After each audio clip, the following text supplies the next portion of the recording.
Halo teman-teman, di sini saya akan menjelaskan mengenai kurva pertumbuhan bakteri.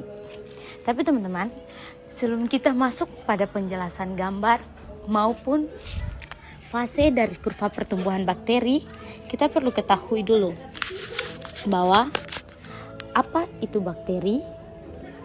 Bakteri merupakan organisme prokariotik yang tidak memiliki inti sel. Jenis bakteri terdiri dari bakteri gram positif, gram negatif, aerob, dan anaerob. Itu merupakan pengertian bakteri beserta jenis-jenis dari bakteri. Teman-teman, berikut penjelasan mengenai fase-fase dari pertumbuhan bakteri. Kita masuk pada fase pertama. Teman-teman perlu ketahui bahwa fase pertama yaitu fase adaptasi atau fase lag. Fase ini terjadi pada awal pertumbuhan bakteri. Jadi pertumbuhan bakteri itu pada awalnya diawali dengan fase ini. Pada saat bakteri itu masih beradaptasi pada lingkungan yang baru, pada fase ini teman-teman, bakteri belum mulai proses replikasi DNA dan pembelahan sel. Fase ini biasanya tuh berlangsung selama beberapa jam hingga beberapa hari.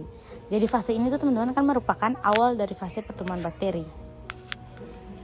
Kedua, fase eksponensial atau fase log.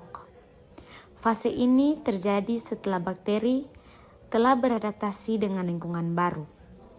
Pada fase ini, bakteri memulai proses replikasi DNA dan pembelahan sel dengan cepat.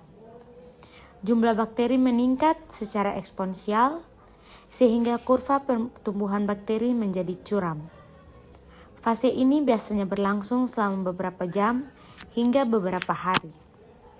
Yang ketiga, ada fase konstan atau fase stasioner.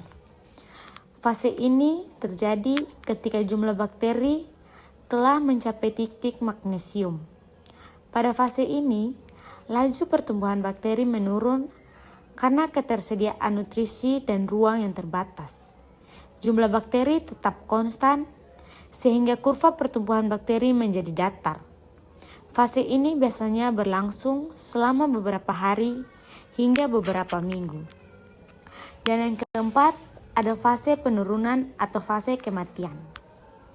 Fase ini terjadi ketika jumlah bakteri mulai menurun karena ketersediaan nutrisi yang terbatas dan adanya faktor-faktor yang memperhambat pertumbuhan bakteri. Pada fase ini, laju kematian bakteri lebih tinggi daripada laju pertumbuhan bakteri. Jumlah fase menurun secara signifikan sehingga kurva pertumbuhan bakteri menjadi turun.